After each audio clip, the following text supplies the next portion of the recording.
আর এক সুন্দরী সহ্য করতে পারে না, এটাই বাস্তব। দেখাই যায় সব জায়গায়। ইংলিশ এত সহজ না, বুঝতে পেরেছেন? ওই বিভিন্ন জায়গার ছেলে পেলে ক্যাডেট কলেজে পড়ি, ঢাকা ভার্সিটিতে ইংলিশে চান্স পায় না। ইংলিশ এত সহজ না মনে করেন।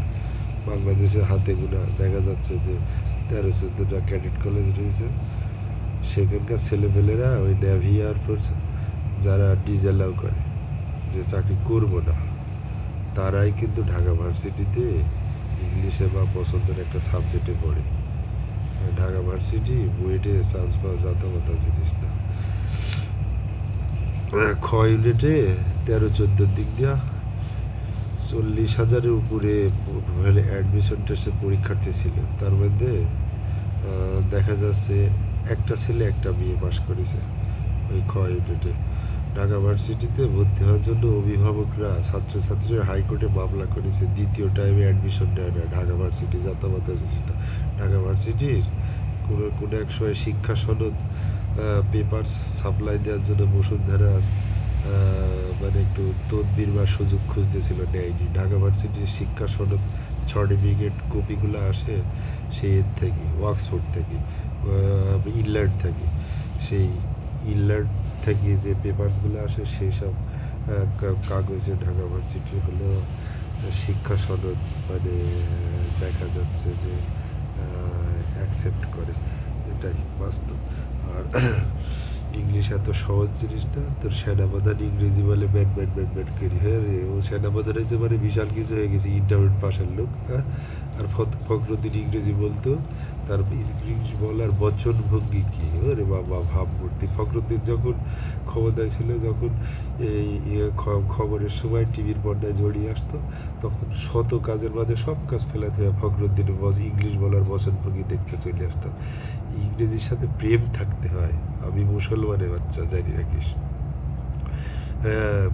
কোরআন শরীফের উপরে আর কোনো ধর্মগ্রস্ত নেই মুসলমানদের। কোরআন শরীফের পরেই এত শ্রদ্ধা করি ইংলিশকে।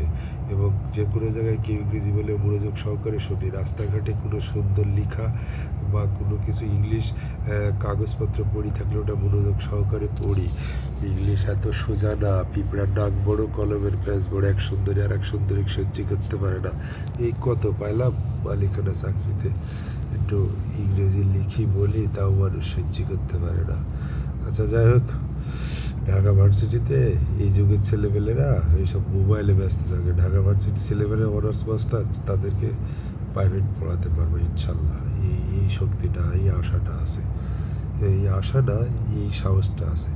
ইংলিশ এত সহজ না। প্রেম থাকতে হবে, ভালোবাসা থাকতে হবে, ইংলিশ বলার বচনভঙ্গি এবং সকল কার্যক্রম ইংলিশে মনোযোগী হতে হবে।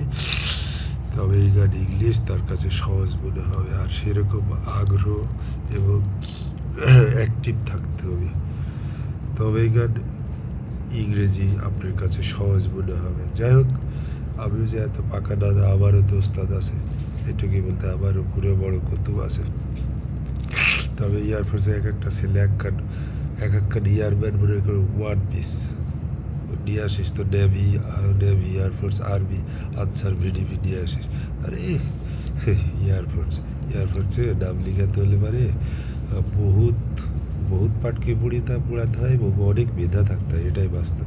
হয়তো এখন বয়সের তাড়নায় হয়তো দুর্বল হয়ে গেছি, হয়তো স্মৃতিশক্তি কমে গেছে। এমনি মানুষের 30-এর পরে স্মৃতিশক্তি কমে, বাড়ে না, এটাই বাস্তব। তারপরে ভালো খাদ্য খাবার, রেস্ট, মানুষের এসবের উপর ভিত্তি করে স্মৃতিশক্তি ধরে রাখার মতো কিছু অ্যাবিলিটি থাকে, সেই নিয়মগুলো মেনে চলতে হয়। আচ্ছা, ঠিক আছে, ভালো থাকবেন। আল্লাহ হাফেজ। আসসালামু আলাইকুম।